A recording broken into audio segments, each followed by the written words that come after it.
सभी को नमस्कार। आज हम 2019 आईएएस प्री में जो साइंस एंड टेक्नोलॉजी से रिलेटेड क्वेश्चंस थे उनकी बात करते हैं, उन पर चर्चा करते हैं, उनके solutions, detail solutions with explanation उनकी बात करते हैं। तो स्टार्ट करते हैं। पहला क्वेश्चन हम देखते हैं, निम्नलिखित में से किनका मापन आकलन करने के लिए उपग्रह चित्रों, सुदूर संवेदी आंकड़ों का इस्तेमाल किया जाता है। इट मीन्स यहां पर आपको एक स्पेस टेक्नोलॉजी से रिलेटेड क्वेश्चन पूछा। अब इन क्वेश्चंस को सॉल्व करने से पहले दो तीन बातें जो खास तौर से ध्यान रखना है। पहली बात, अगर आप हिंदी मीडियम से हैं और ऑब्वियसली हिंदी मीडियम से कई स्टूडेंट होंगे तो कुछ इंग्लिश टर्मिनोलॉजी के लिए आप फेमिलियर हो जाएं अगर आप यूपीएससी प्री में एंटर हो रहे हैं या यूपीएससी का एग्जाम दे रहे हैं। सेकेंड थिंग, कई बार ध्यान देना, यूपीएससी में अगर बात करें तो जनरल साइंस की बजाय टेक्नोलॉजी वाले पोर्शन से प्लस उस क्वेश्चन को या उस टॉपिक को कहीं ना कहीं आपको जरूर लिंक मिलेगा करंट अफेयर्स से। तो ये जो स्ट्रेटजी, इसको थोड़ा सा फॉलो करते हैं। अगर अपन इन क्वेश्चंस को बात करें, कुछ जगह पर मैं फिर कह रहा हूं, टिपिकल जहां पर हिंदी आ जाती है वहां पर कई बार हिंदी मीडियम वालों को भी कुछ टर्म्स पता नहीं चलती, तो थोड़ा बहुत इंग्लिश टर्मिनोलॉजी के लिए फेमिलियर हो जाना चाहिए। ठीक है, मैं नहीं कहता रातों रात इंग्लिश सीख लो, लेकिन जब आप खासतौर से जब टेक्नोलॉजी पढ़ते हैं तो कुछ ऐसी टर्म्स को आप जरूर ध्यान रखें। ठीक है, तो क्वेश्चन ये देखें, निम्नलिखित में से किसका या किनका मापन या आकलन करने के लिए उपग्रह चित्रों, सुदूर संवेदी आंकड़ों, सुदूर संवेदी आंकड़े that means remote sensing data का इस्तेमाल किया जाता है। अगर इस क्वेश्चन की बात करें, ये रिमोट सेंसिंग सैटेलाइट्स के फंक्शन के बारे में पूछा है आपसे। इतनी पूरी लैंग्वेज का मतलब क्या निकला कि एक रिमोट सेंसिंग सैटेलाइट्स हमें कैसे डेटा सेंड करता है, ट्रांसमिट करता है। रिमोट सेंसिंग सैटेलाइट की बात करें, रिमोट सेंसिंग सैटेलाइट्स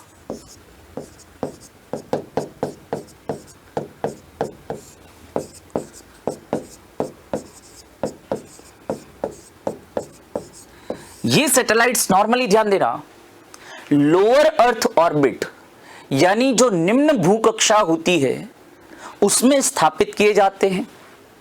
दो टाइप के होते हैं, एक्टिव रिमोट सेंसिंग और पैसिव रिमोट सेंसिंग वाले। ये नॉर्मली क्या करते हैं, अर्थ की और कुछ वेव्स को ट्रांसमिट करेंगे और जो वापस परावर्तित होकर यानी रिफ्लेक्ट होकर जो वेव्स आएंगी, तरंगें आएंगी, उनकी स्टडी करते हुए डेटा बनाते हैं, डेटा एनालिसिस करते हैं और हमें ट्रांसमिट करते हैं। कई बार कुछ सैटेलाइट, रिमोट सेंसिंग वाले सैटेलाइट ऐसे भी होते हैं जो खुद कोई भी वेव इमिट नहीं करेंगे या कोई भी वेव को नहीं भेजेंगे, बल्कि क्या करेंगे, जो सूर्य की विकिरणें पृथ्वी से परावर्तित होकर आ रही हैं उनका अध्ययन करके डेटा तैयार करते हैं। तो जो खुद अगर कोई भी रेज भेजेंगे, वेव्स भेजेंगे खुद, तो वो तो हो गए एक्टिव रिमोट सेंसिंग सैटेलाइट्स। और जो खुद रिमोट किसी भी अर्थ की और कोई भी वेव ट्रांसमिट ना करके केवल सूर्य से आने वाली तरंगों पर निर्भर करते हैं, वो होते हैं पैसिव या निष्क्रिय रिमोट सेंसिंग सैटेलाइट्स। अब नॉर्मली बात करें, ये रिमोट सेंसिंग सैटेलाइट्स क्या करते हैं, देखो, ये जो हमारे रिसोर्सेज हैं, संसाधनों का पता लगाते हैं।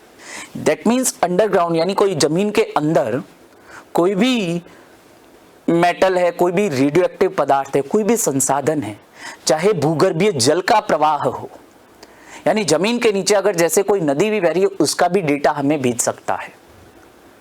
इसके अलावा मौसम में होने वाले परिवर्तन, वेदर फोरकास्ट भी कर सकते हैं ये जो रिमोट सेंसिंग सैटेलाइट्स होते हैं, लेकिन सीमित मात्रा में। पर्यावरण में होने वाले जो परिवर्तन हैं उनकी भी जानकारी देते हैं। तो किसी भी रीजन में अगर बात करें प्रदूषण की, तापमान में परिवर्तन की, या कोई भी जो एनवायरमेंटल इश्यूज हैं उनके लिए हम इन रिमोट सेंसिंग सैटेलाइट्स पर डिपेंड करते हैं। तो अब देखते हैं ऑप्शन क्या क्या दिए हमें। देखें, पूछा कि ये जो संवेदी जो आंकड़े जो होते हैं इनका इस्तेमाल किया जाता है, मतलब किस चीज के ये आंकड़े हमें हमारे लिए कैसे यूजफुल है। देखें, किसी विशेष स्थान की वनस्पति में पर्णहरित यानी क्लोरोफिल का अंश, पर्णहरित बोले तो क्लोरोफिल, कई बार जैसे पौधों में अगर कोई रोग हो गया, कोई पर्टिकुलर कोई रोगजनक अगर उनमें है और वहां की वनस्पति में कोई ऐसा परिवर्तन हो रहा है तो इस डेटा को भी ये रिमोट सेंसिंग सैटेलाइट्स हम तक ट्रांसमिट करते हैं। दैट मीन्स पहला ऑप्शन सही है। नेक्स्ट बात करें, किसी विशेष स्थान के धान के खेतों से ग्रीन हाउस गैस का उत्सर्जन। देखो, ग्रीन हाउस गैस कहीं ना कहीं ग्रीन हाउस प्रभाव से संबंधित, यानी वातावरण में या पर्यावरण में होने वाले परिवर्तन, ये भी कौन करता है? रिमोट सेंसिंग सैटेलाइट इनकी भी मॉनिटरिंग करता है। दैट मीन्स सेकंड ऑप्शन भी सही है। नेक्स्ट बात करें, किसी विशेष स्थान का भूपृष्ठ का तापमान। मैंने आपको बताया भी कि किस तरह से वेव्स को वापस, कैसी वेव्स आ रही हैं, कितनी वेव्स आ रही हैं, उनकी फ्रीक्वेंसी यानी उनकी आवृत्ति या उनकी तरंग दैर्ध्य यानी उनके अगर वेवलेंथ की बात करें क्या क्या उनमें चेंजेस हुआ है, ये भी मॉनिटर, ये भी रिकॉर्ड करते हैं remote sensing satellites. That means तीनों ऑप्शन सही हैं। और ऐसा अगर मैं ऑप्शन देखूं तो मुझे एक मिलता है डी, 1, 2 और 3। That means all of above, सभी के सभी सही हैं। रिमोट सेंसिंग सैटेलाइट्स इनके अलावा दूसरे डेटा भी ट्रांसमिट करते हैं। तो यहां पर अगर मैं बात करूं, सही ऑप्शन क्या हो जाएगा? डी, यानी 1, 2 और 3 ये सभी क्या है? करेक्ट है।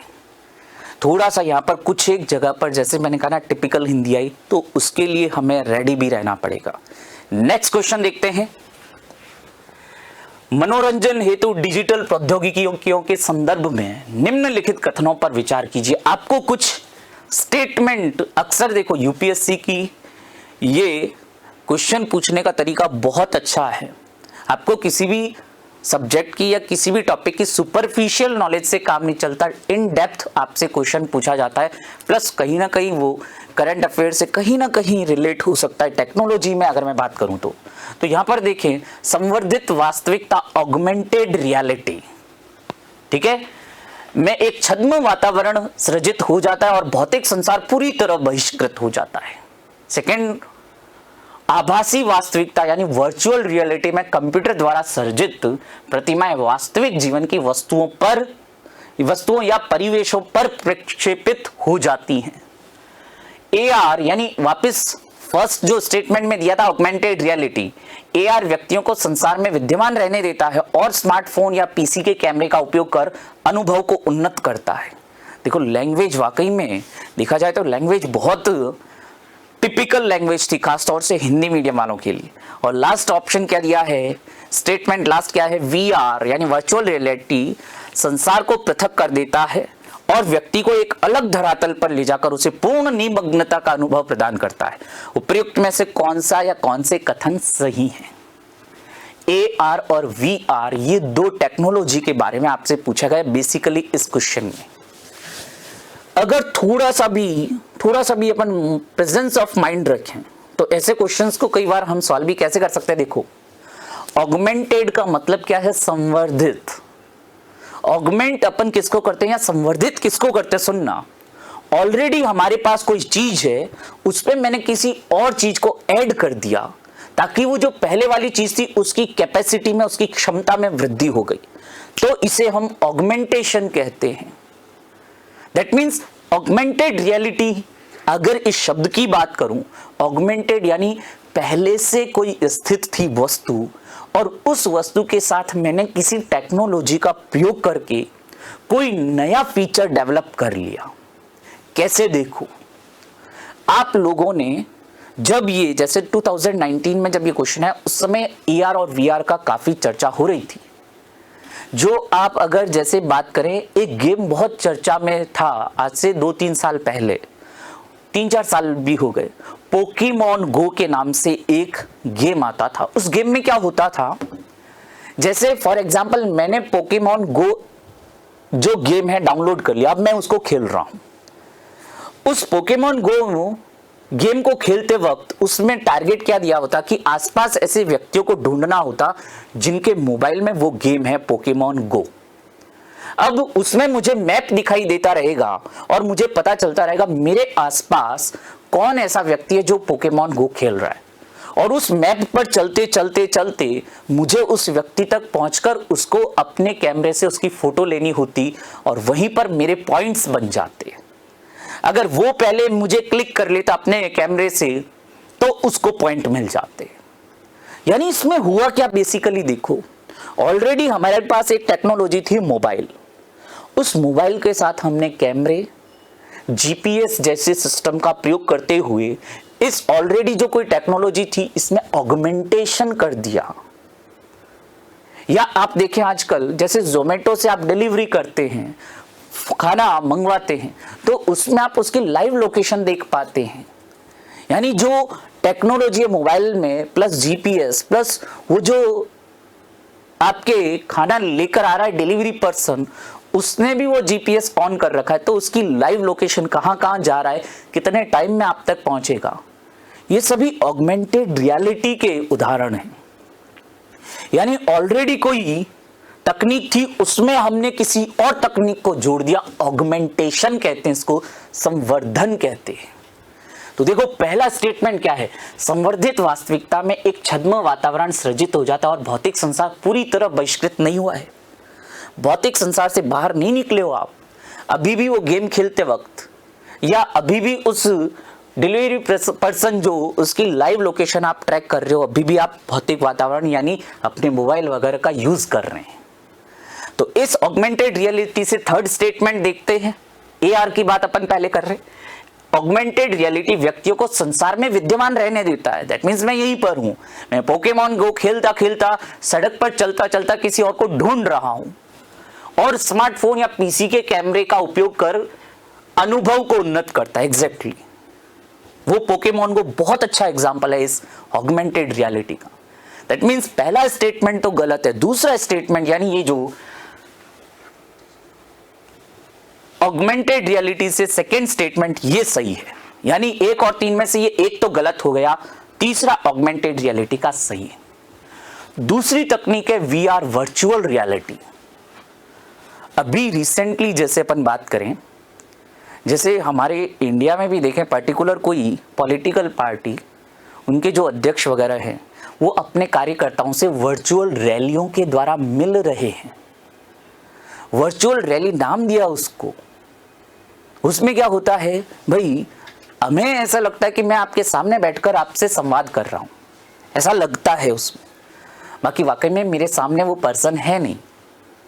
और वर्चुअल रियलिटी को एक और चीज से मैं बताता हूं आपको। देखो कई बार जैसे आप मॉल्स में, अभी तो जो कोरोना का टाइम है अगर इसको हटा दें, तो जैसे ही आप मॉल्स में जाते हो कई बार देखते हैं मॉल्स में कई जगह ऐसे 2-3 चेयर्स वगैरह लगा रखी होती मॉल्स में, और उसमें आप देखते हैं बिल्कुल एक ऐसा बैठने का सिटिंग का सिस्टम होता है, और उसमें जब कोई व्यक्ति बैठता है तो उसके आंखों पर पूरा एक हेड गियर लगा देते, पूरा एक बॉक्स से उसकी आंखें कवर हो जाती है। और उसके अंदर बैठकर जब वह व्यक्ति उसमें बैठता है तो उससे ऐसे लगता है मैं किसी दूसरे ही संसार में पहुंच गया। यानी वहां पर उसको कोई खतरनाक जानवर भी दिखेंगे, उसको ऐसे लगेगा वो जानवर दौड़ता है उसके सामने आ रहा है, उसको ऐसा लगता है कि वो फायरिंग कर रहा है। क्रिकेट खेलने के यानी ये साइम्युलेशन, यानी किसी भी गेम के साथ खुद को कोऑर्डिनेट कर रहे हैं। वर्चुअल रियलिटी बिल्कुल आभासी है, ये सारी चीजें आभासी है, लेकिन वो वास्तविक रूप में हमें लग रही है। नाम क्या दे दिया, आभासी वास्तविकता। वो ऐसा हेड गियर रखकर आजकल कई जने ऐसे वीडियोस भी देख रहे हैं, कई जने ऐसे गेम्स भी खेलते हैं, जिसमें हमें क्या अनुभव होता है कि वाकई में इस मैच में मैं ही बैटिंग कर रहा हूं। लगता है उसमें ऐसे पहनने के बाद हमें क्या लगता है कि सामने से बॉलर आ रहा है और हमारे सामने बॉल फेंकी, ठीक है, और हम जैसे ही जिस तरफ मूव करेंगे हाथ को उसी तरफ बॉल पर शॉट भी लगता है। वर्चुअल रियलिटी दैट मीन्स ये आपको फिजिकल वर्ल्ड से बिल्कुल डिस्कनेक्ट कर देगा। आप एक ऐसे संसार में पहुंच जाएंगे जहां पर आपको कई जने बंदूक चलाते हुए दिखाई दे रहे, हालांकि उनकी गोली आपको लग नहीं रही, आपको लगेगा यार गोली मेरे आके लग गई, लेकिन वो केवल गेम में हो रहा है।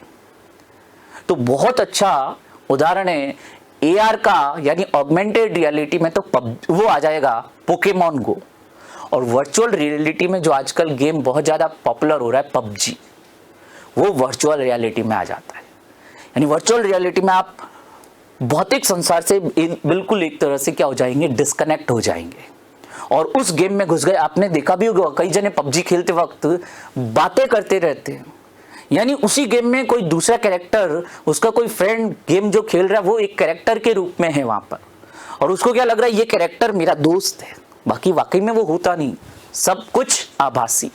कह सकते हैं VR संसार को पृथक कर देता है, दैट मीन्स बिल्कुल हमें भौतिक संसार से अलग कर देगा और व्यक्ति को एक अलग धरातल पर ले जाकर उसे पूर्ण निमग्न हो जाते हैं, पूर्ण उसमें खो जाते हैं।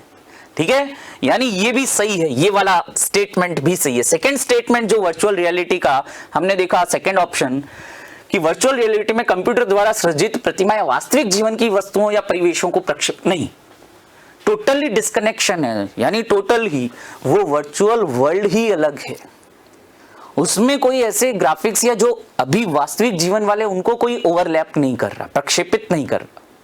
यानी सही स्टेटमेंट कौन से हुए, थर्ड और फोर्थ। यानी इसमें अगर आप ऑप्शन देखें तो कौन सा दिखेगा, बी, ऑप्शन बी, ये वाला थर्ड और फोर्थ क्या है, सही है, ये पूछा आपसे। नेक्स्ट क्वेश्चन देखते हैं, विज्ञान में हुए अभिनव विकासों के संदर्भ में निम्नलिखित में से कौन सा एक कथन सही नहीं है। देखो जब ये आ जाता है ना अभिनव विकासों में या हाल ही में, ये सभी क्वेश्चन कहीं ना कहीं करंट अफेयर से रिलेटेड है। तो देखते हैं, चलें ऑप्शन क्या क्या है। विभिन्न जातियों की कोशिकाओं से लिए गए डीएनए के खंडों को जोड़कर प्रकार्यात्मक गुणसूत्र रचे जा सकते हैं। यानी बेसिकली बात क्या कह रहा है कि हम गुणसूत्रों को आर्टिफिशियली बना सकते हैं। सेकंड ऑप्शन क्या है, प्रयोगशालाओं में कृत्रिम प्रकार्यात्मक डीएनए के हिस्से रचे जा सकते हैं। सेकंड ऑप्शन का मतलब क्या है कि हम डीएनए के कुछ भागों का निर्माण कर सकते हैं, डीएनए के कुछ भागों का निर्माण कर सकते हैं। थर्ड ऑप्शन, किसी जंतु कोशिका से निकाले गए डीएनए के किसी हिस्से को जीवित कोशिका से बाहर प्रयोगशाला में प्रतिकृत कराया जा सकता है। वही बात कि किसी भी कोशिका से हमने जैसे डीएनए निकाला और उस डीएनए के रेप्लिकेशन यानी उसकी नई कॉपीज बना सकते हैं लेबोरेटरी में, in vitro synthesis of DNA. Next option, पादपों और जंतुओं से निकाली गई कोशिकाओं में प्रयोगशालाओं की पेट्री डिश में कोशिका विभाजन कराया जा सकता है। दैट मीन्स कहने का मतलब इस चौथे ऑप्शन का मतलब क्या है कि हम किसी कृत्रिम माध्यम में कृत्रिम तरीके से कोशिकाओं का विभाजन कर सकते हैं और उन कोशिकाओं से विभाजन के द्वारा नई कोशिकाएं बना सकते हैं। तो इस ऑप्शन में जैसे सबसे लास्ट वाला ये ऑप्शन है, ये विधि कहलाती है माइक्रो प्रोपगेशन, सूक्ष्म प्रवर्धन कहते हैं, माइक्रो प्रोपगेशन या सूक्ष्म प्रवर्धन। और ऐसा हम कर सकते हैं जंतु या पौधे की कोशिकाओं को एक किसी संवर्धन माध्यम में रखकर उनकी संख्याओं को प्रेरित कर सकते हैं विभाजन और उनकी संख्याएं बढ़ सकती है। ठीक है, जो हम बात करते हैं जैसे कायिक जनन की, पौधों में कायिक जनन की एक कृत्रिम विधि ये भी है, प्रयोगशाला में पौधे बना सकते हैं। अगर मुझे किसी पौधे का कोई कायिक भाग या उसकी कोई कोशिका मिल जाए तो उस एक भाग या कोशिका से मैं नया पौधा डेवलप कर सकता हूं। ठीक है, या किसी ऐसे जंतु कोशिका में विभाजन प्रेरित करके किसी उत्तक या अंग का निर्माण कर सकता हूं, ऐसी स्टेम सेल्स होती हैं।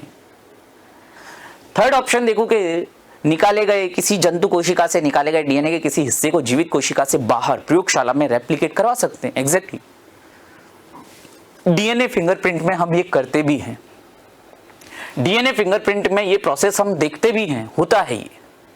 ठीक है, डीएनए फिंगरप्रिंट में जैसे डीएनए पॉलीमरेज एंजाइम या कई जैसे बैक्टीरियोफेज जो अलग अलग जो इस तरह के जीव वगैरह पाए जाते हैं, उनकी सहायता से हम डीएनए की कई कॉपीज बनाते हैं। और सेकेंड ऑप्शन भी ऑलमोस्ट इससे रिलेटेड ही है कि आर्टिफिशियली हमने फंक्शनल डीएनए के किसी के पार्ट का निर्माण कर लिया। यानी ये भी बात सही है, ये भी बात सही है और ये भी बात सही है। और पूछा क्या आपसे कि कथन सही नहीं है, तो ये आंसर हो जाएगा इसका ए, आंसर हो जाएगा ए। क्यों हुआ ये देखो, अगर मैं बात करूं गुणसूत्र की, क्रोमोसोम्स की, तो गुणसूत्र का निर्माण होता है डीएनए प्लस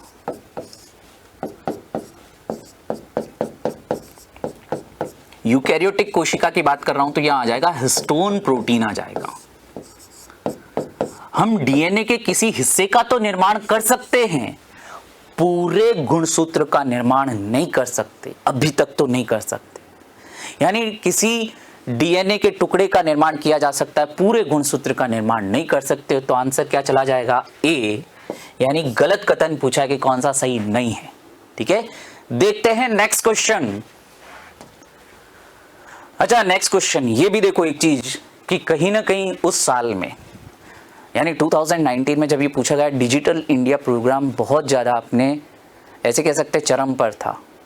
और उस डिजिटल इंडिया प्रोग्राम में डिजिटल सिग्नेचर यानी डिजिटल हस्ताक्षर की बात की गई। तो देखें, डिजिटल हस्ताक्षर के बारे में कुछ कथन दिए गए हैं।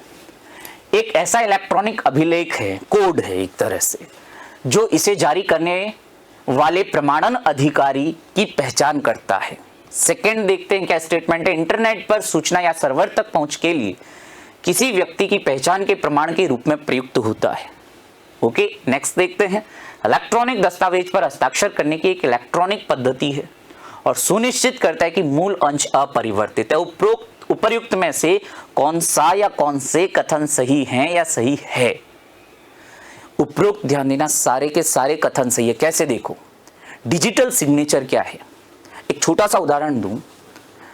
अगर आज के टाइम में आप कोई भी जैसे पॉलिसी लेते हैं, फॉर एग्जांपल आपने अपना लाइफ इंश्योरेंस पॉलिसी बनवाई, तो लाइफ इंश्योरेंस पॉलिसी अगर यहां पर देखो, आप घर बैठे बैठे लाइफ इंश्योरेंस पॉलिसी बनवाते हैं।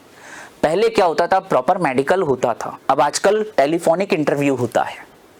आपके जो सारे डेटा वगैरह वो अपने सर्वर पर रखते हुए आपके पूरे कंडीशंस का एनालिसिस करके आपका लाइफ इंश्योरेंस या जीवन बीमा कर देते हैं। अब जब वो पॉलिसी जो होती है उसमें जो आपने कहा, आपने जो भी डेटा उनको दिए, वो सब एक तरह से वहां पर ऐसे मान सकते हैं कि एक लीगल इंफॉर्मेशन के रूप में संचित हो चुका है। अब आपकी जो सारी स्टेटमेंट थी या जो भी पॉलिसी में जो शर्तें थी वो सभी आप तक पहुंचाई जाती है। और ये एक ऐसा डॉक्यूमेंट होता है जिसमें कोई चेंज नहीं कर सकता, क्योंकि अगर यहां पर देखो, अक्सर ऐसे जब डिस्प्यूट होते हैं या कभी भी बीमा विवादों का निपटान करने में ये चीजें बहुत इंपॉर्टेंट होती, तो इन पर कोई भी बीच में या सर्वर में कोई भी इनमें चेंज नहीं कर सकता, अमेंडमेंट या कुछ भी चेंज नहीं कर सकता। क्योंकि वो आपने जो कह दिया कि हाँ भाई मुझे ये बीमारी, दैट मीन्स वो पत्थर की लकीर हो गई, वो चीज उस पॉलिसी में मेंशन हो चुकी है। अब उसमें कोई हेर फेर नहीं कर सकता।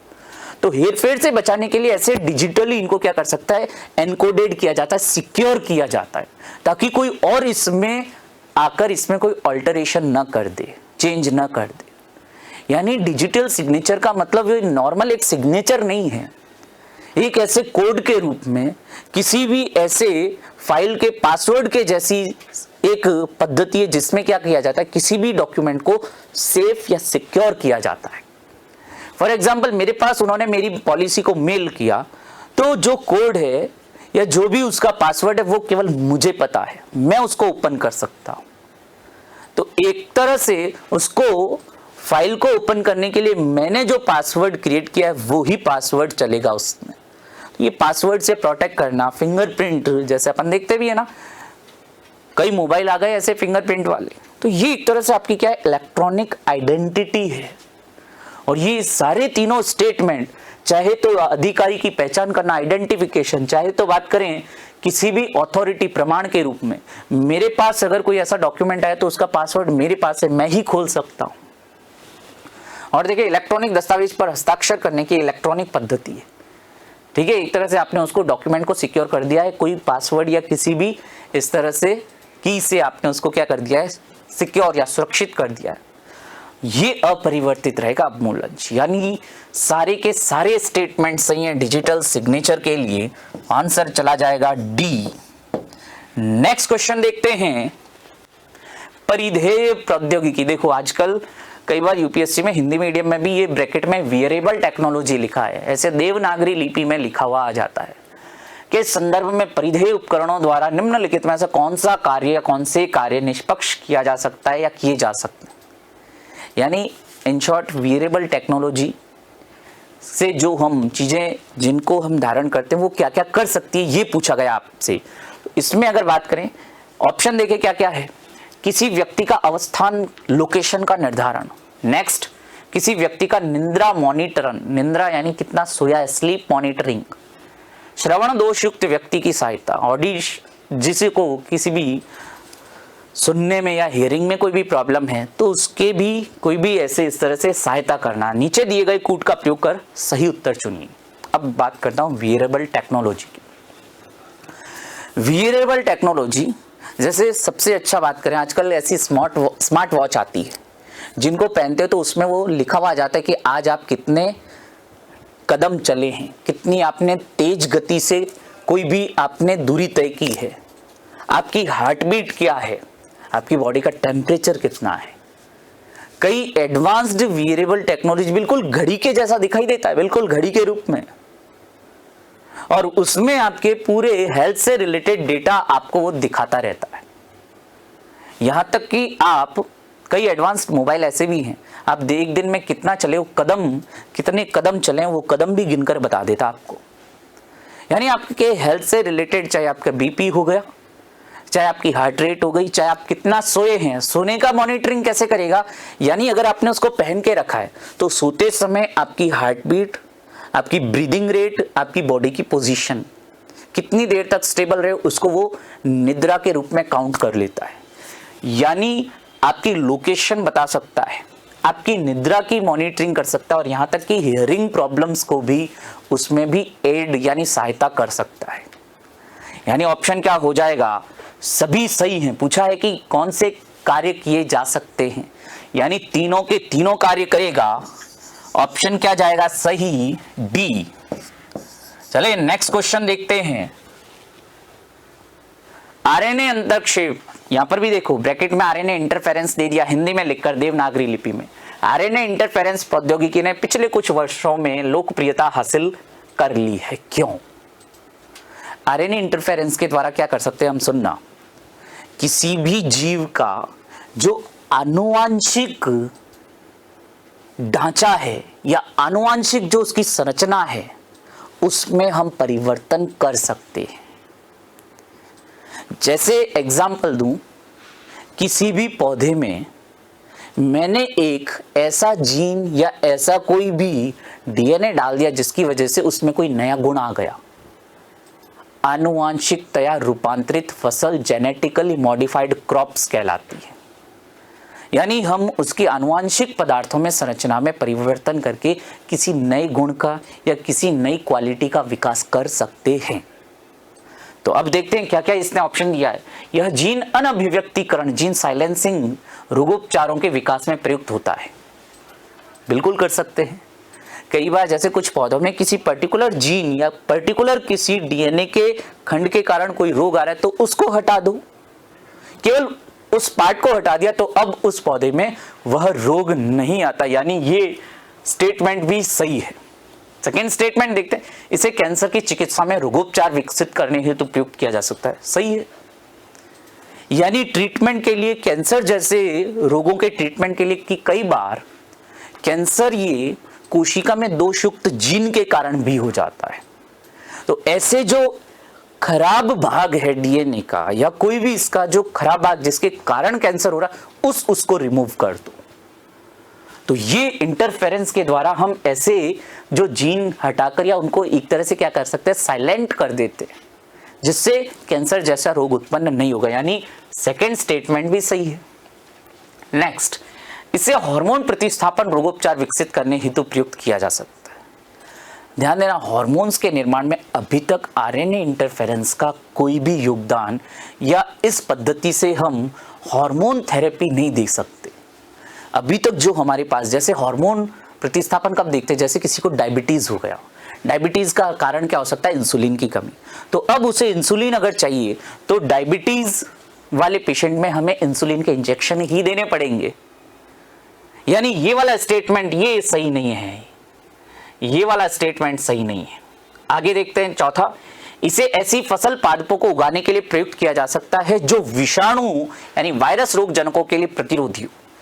जो चीज अपन ने बात की कैंसर के लिए वो की वो लगभग चीज ये चौथा स्टेटमेंट भी कह रहा है।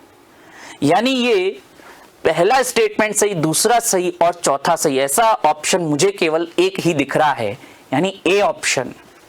1, 2 और 4 ये आरएनए इंटरफेरेंस काफी ज्यादा चर्चा में भी रहा, इसीलिए इसको एग्जाम में भी पूछा गया। आंसर क्या जाएगा, ए। यानी 1, 2 और 4 क्या है, सही है। नेक्स्ट, हाल ही में वैज्ञानिकों ने पृथ्वी से अरबों प्रकाश वर्ष दूर विशालकाय ब्लैक होलों के विलय का परीक्षण किया है। इस परीक्षण का क्या महत्व है? ब्लैक होल, जब कोई बड़े आकार का तारा अपना जीवन काल पूरा कर लेता है तो अंत में जब उसका जीवन काल पूरा हो जाता है तो वह ब्लैक होल में रूपांतरित हो जाता है। और अब ये ब्लैक होल जो होते हैं, यहां पर सामान्य भौतिक विज्ञान के नियम अप्लाई नहीं होते। प्रकाश घनत्व या दूसरे जो भी भौतिकी के नियम है, फिजिक्स के जो भी सिद्धांत है, यहां पर कार्य नहीं करते। अभी रिसेंटली ध्यान देना, पृथ्वी पर ऑब्जर्वेटरी लीगो की बात कर रहा हूं। ये लीगो काफी चर्चा में भी रही।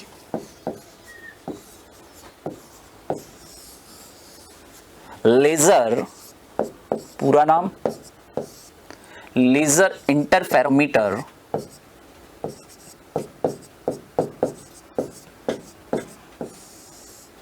लेजर इंटरफेरोमीटर, ग्रेविटेशन वेव, गुरुत्वीय तरंग, ग्रेविटेशन वेव ऑब्जर्वेटरी,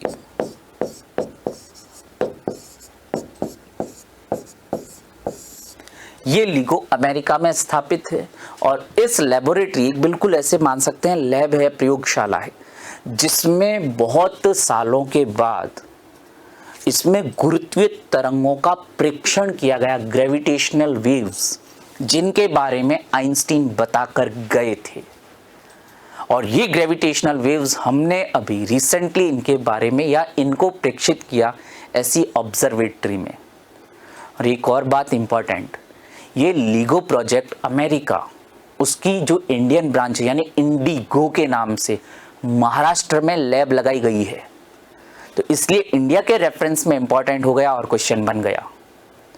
और ये जो गुरुत्वीय तरंगे हम ब्लैक होल्स के जब आपस में, इनमें ध्यान देना, जब कोई दो ब्लैक होल्स एक दूसरे के पास आते हैं तो इस दौरान इनमें ये गुरुत्वीय तरंगों का उत्पादन या गुरुत्वीय तरंगे हम प्रेक्षित करते हैं।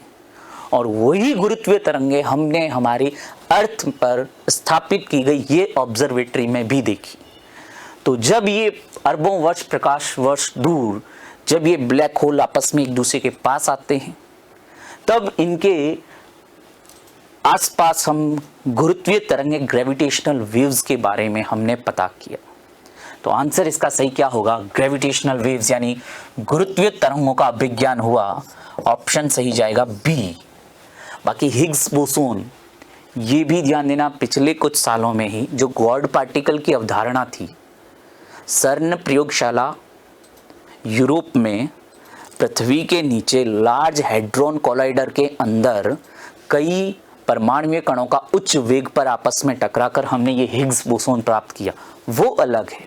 ठीक है, वो इस ब्रह्मांड के निर्माण, जो बिग बैंग सिद्धांत है उसमें भी बता रहा है कि वाकई में पदार्थ का सूक्ष्मतम कण है कौन सा, ये था Higgs boson, God particle.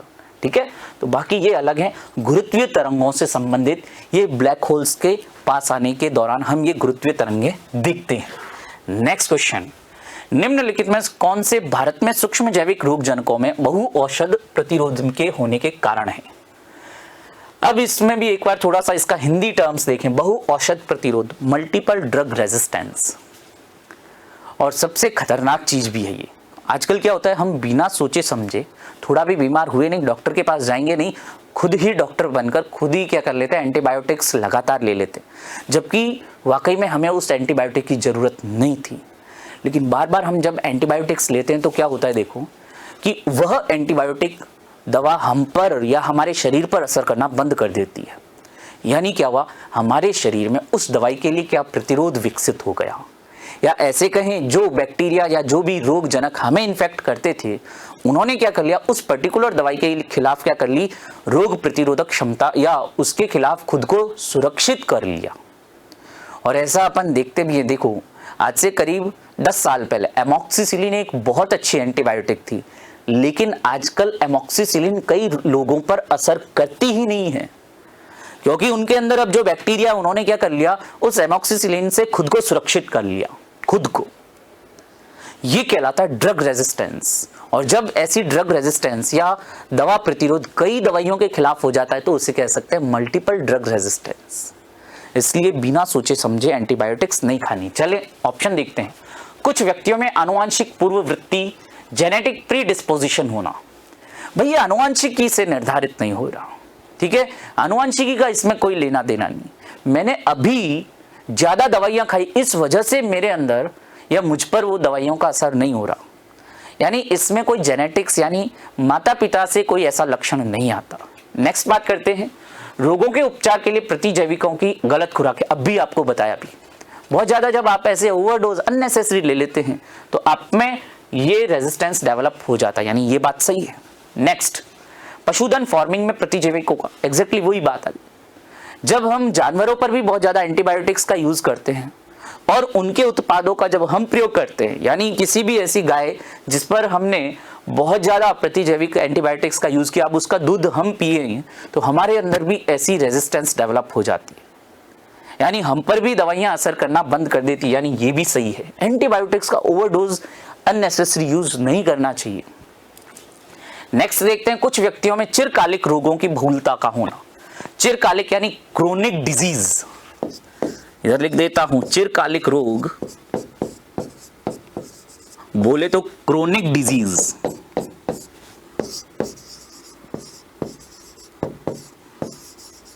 Chronic disease ये शब्द अभी आपने रिसेंटली भी देखा होगा कि कोरोना या कोविड-19 जो बीमारी ऐसे लोगों के लिए ज्यादा घातक है या जानलेवा है जिनको कोई ना कोई क्रोनिक रोग था, ऐसा लिखा हुआ आ रहा था, जिनको कोई ऑलरेडी ऐसा चिरकालिक रोग जैसे ब्लड प्रेशर ज्यादा होना, शुगर की प्रॉब्लम होना, या हार्ट या किडनी या लंग्स यानी अस्थमा से रिलेटेड जैसी कोई प्रॉब्लम होना, लंबे समय तक अगर किसी व्यक्ति में कोई रोग रहता है तो उसे हम कह देते हैं चिरकालिक रोग या क्रोनिक डिजीज, ठीक है। तो ऐसे भी व्यक्तियों में कई बार जैसे देखते हैं टीबी वाले मरीज में कई बार ऐसी एंटीबायोटिक दवाइयों के प्रति जो रेजिस्टेंस होता है, यानी ये चौथा ऑप्शन भी क्या है, सही है। और ऐसा हम पेयर का देखते हैं कि जिसमें 2, 3, 4 सही बता रखा, ये रहा डी। तो ऑप्शन कौन सा सही हो जाएगा, डी। नेक्स्ट क्वेश्चन, प्रायः समाचारों में देखो, जैसे ये आ जाता है प्रायः समाचारों में, मतलब निश्चित रूप से क्या है, करंट अफेयर का क्वेश्चन है। देखिए प्रायः समाचारों में आने वाला Cas9 प्रोटीन क्या है। अब रिसेंटली एक बात और बताऊं कि कोविड-19 के जो वैक्सीन निर्माण या उसकी दवाई का निर्माण के लिए ये टेक्नोलॉजी पर भी विचार किया जा रहा है क्या टेक्नोलॉजी, देखो कई बैक्टीरिया जो होते हैं उनमें कई वायरस के खिलाफ प्रतिरोधक क्षमता होती है, यानी वो वायरस उस बैक्टीरिया को, देखो दोनों अलग अलग है, वायरस और बैक्टीरिया। कई बार ये वायरस बैक्टीरिया को इन्फेक्ट कर देते, बैक्टीरिया को मार देते। हम मनुष्यों को तो छोड़ो, बैक्टीरिया को भी नहीं छोड़ते वो, लेकिन कुछ बैक्टीरिया उनमें ऐसे कई ऐसे कह सकते हैं जेनेटिक लक्षण या ऐसे कह सकते हैं उनमें डीएनए का ऐसा सीक्वेंस पाया जाता है जिसकी वजह से उन पर वायरस का असर नहीं होता है। तो सोचो आप, अगर वो सीक्वेंस हमारे अंदर आ गई तो हम पर भी वायरसों का असर नहीं होगा, बट अभी तक ये प्रैक्टिकली पॉसिबल नहीं है, अभी इस पर रिसर्च चल रहा है। तो अगर ऐसा गुण हमारे अंदर आ गया, बहुत ही ऐसे माने कि बहुत ज्यादा बड़ा स्टेप होगा ह्यूमंस के लिए। ऐसी जो सीक्वेंस होती है उसको अपन कहते हैं CRISPR.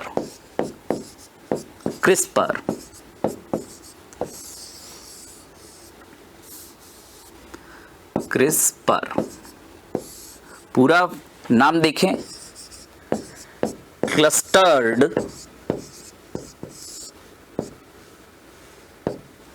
Repetitive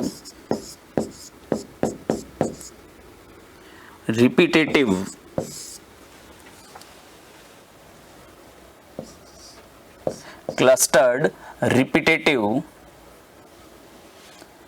short palindromic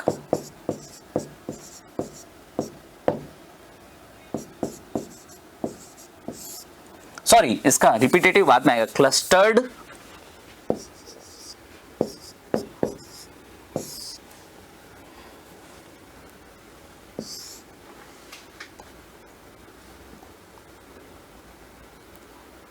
repetitive interspaced short palindromic repeats, clustered interspaced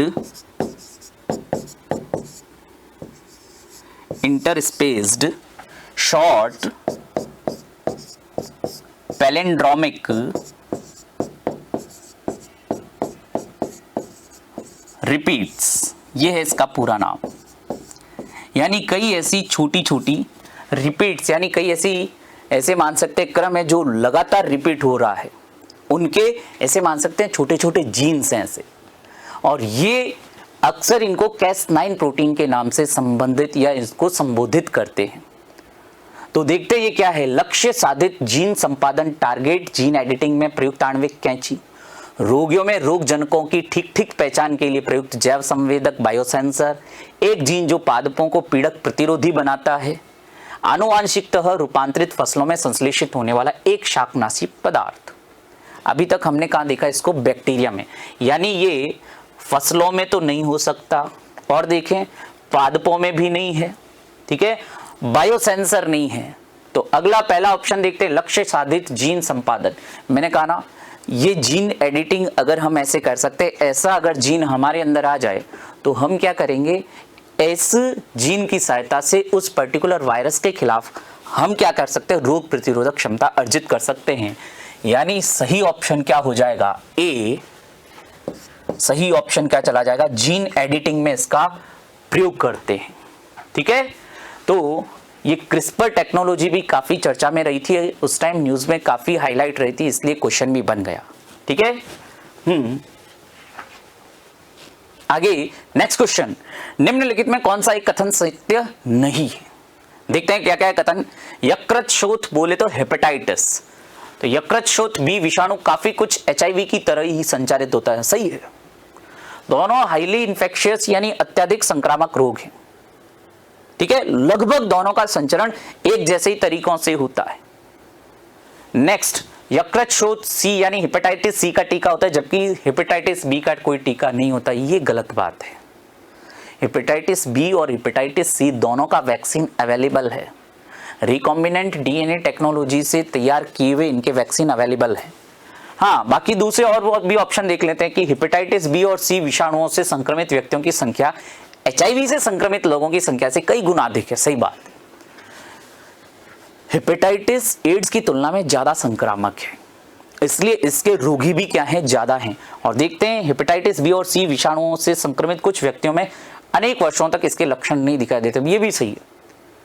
जैसे अभी कोविड-19 के साथ भी यही हो रहा है कि जिसको कोविड-19 का इन्फेक्शन हो रहा है वो या वायरस से इन्फेक्टेड लोग हफ्ते 10 दिन तक कोई सिम्टम्स ही नहीं दर्शाते, एसिम्टोमेटिक, अलक्षणात्मक कहलाते हैं। ठीक है, तो ये यकृत शोथ या हेपेटाइटिस बी या सी के जो वायरस हैं, ये भी कई बार कई समय तक, कई लंबे समय तक ये कोई लक्षण नहीं दर्शाते, ये भी बात सही है। यानी गलत आंसर केवल एक है, ये बी, दोनों के वैक्सीन अवेलेबल हैं, ध्यान रखना, दोनों के वैक्सीन अवेलेबल हैं। और नेक्स्ट क्वेश्चन देखते हैं, निम्नलिखित कथनों पर विचार कीजिए। कुछ कथन स्टेटमेंट्स दिए हैं आपको और इन स्टेटमेंट्स के बारे में देखें। भारतीय पेटेंट अधिनियम के अनुसार किसी बीज को बनाने की जैव प्रक्रिया को भारत में पेटेंट कराया जा सकता है। सेकंड स्टेटमेंट क्या है, भारत में कोई बौद्धिक संपदा अपील बोर्ड नहीं है। नेक्स्ट, पादप किस्में भारत में पेटेंट कराए जाने के पात्र नहीं है। उपयुक्त में से कौन से कथन सही हैं, सही कथनों के बारे में बताना। आप देखो, बौद्धिक संपदा, इंटेलेक्चुअल प्रॉपर्टी, फॉर एग्जाम्पल अगर मैंने कोई एक ऐसा नया इन्वेंशन किया है जिसके बारे में पहले कभी किसी ने बात नहीं की, पहले कभी किसी ने कुछ बताया नहीं, तो ऐसे आविष्कार या ऐसे इनोवेशन को ध्यान देना, मैं पेटेंट करा सकता हूं ताकि उस टेक्नोलॉजी का कोई और यूज ना करे। अब ये जो पेटेंट, कई बार जैसे अपन बात करते हैं नई पौधों की किस्में बनाने में या किसी ऐसे सूक्ष्म जीव के बारे में, लेकिन कभी एक बात ध्यान देना, मैंने कोई पौधा बना लिया तो मैं पूरे पौधे पर नहीं ले सकता, जैसे एक छोटी सी बात सुनना, नीम का जो पौधा होता है उसमें कीटनाशक गुण होते हैं, तो आप पूरे नीम के पौधे पर पेटेंट नहीं ले सकते। आप उस पर रिसर्च करो, उसमें से ये पता कि हाँ इसका कीटनाशक गुण है, उस कीटनाशक गुण के लिए आप पेटेंट ले सकते हैं। हल्दी एंटीबायोटिक के जैसा कार्य करती है, तो आप पूरे हल्दी के पौधे पर आप पेटेंट नहीं मिल सकता आपको।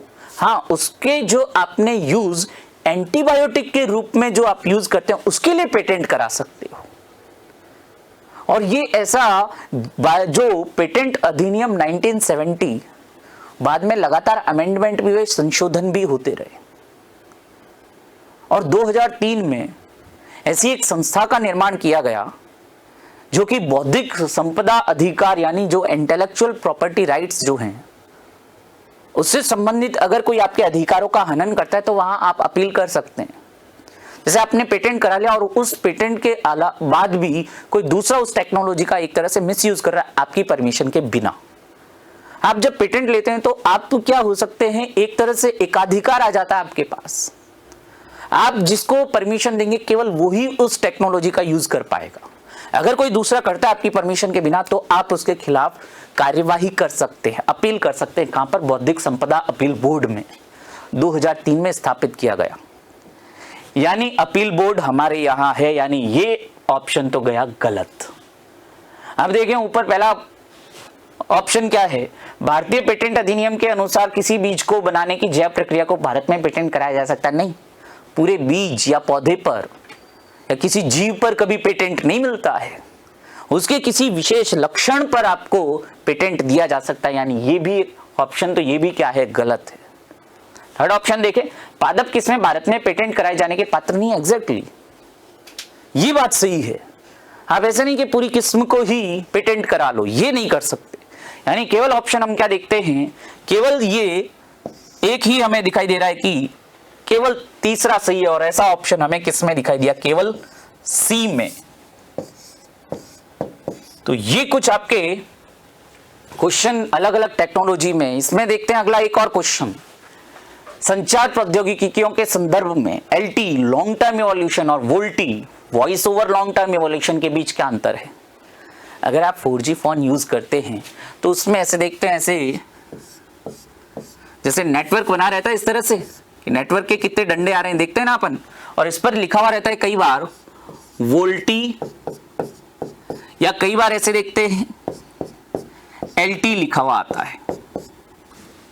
कभी कभी जैसे नेटवर्क बहुत वीक हो तो यहाँ H+ लिखा हुआ जाता है, या E लिखा हुआ जाता है, G लिखा हुआ जाता है। वो H+ का मतलब 3G है, वो E लिखा हुआ जाता है मतलब 2G नेटवर्क पर चले गए।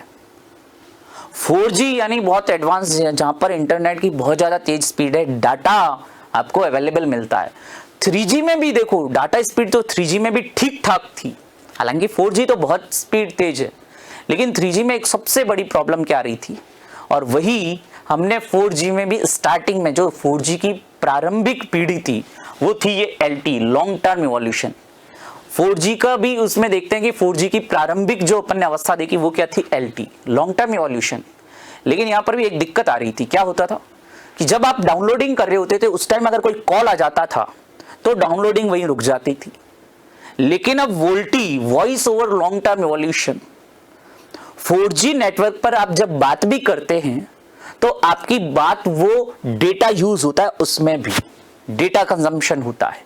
और देखो वॉइस क्वालिटी कितनी अच्छी जाती है 4G पर, और प्लस नेटवर्क पर आप कुछ डाउनलोडिंग कर रहे थे तो अगर आप फोन पर बात करने लग गए तो बैकग्राउंड में डाउनलोडिंग भी चलती रहेगी, यानी वॉइस और डेटा दोनों साथ साथ चलते हैं। तो आइए देखें ऑप्शन क्या क्या है।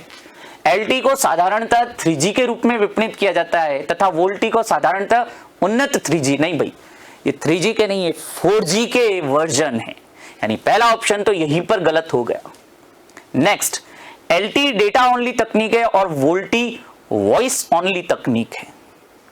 नहीं, ध्यान देना, LT केवल डेटा नहीं, LT में भी ध्यान देना कॉल कर सकते हैं, ऐसी बात नहीं है, और वोल्टी में भी ध्यान देना दोनों चलते हैं, दोनों पैरेलल चलते हैं, यानी दूसरा ऑप्शन भी क्या है, गलत है।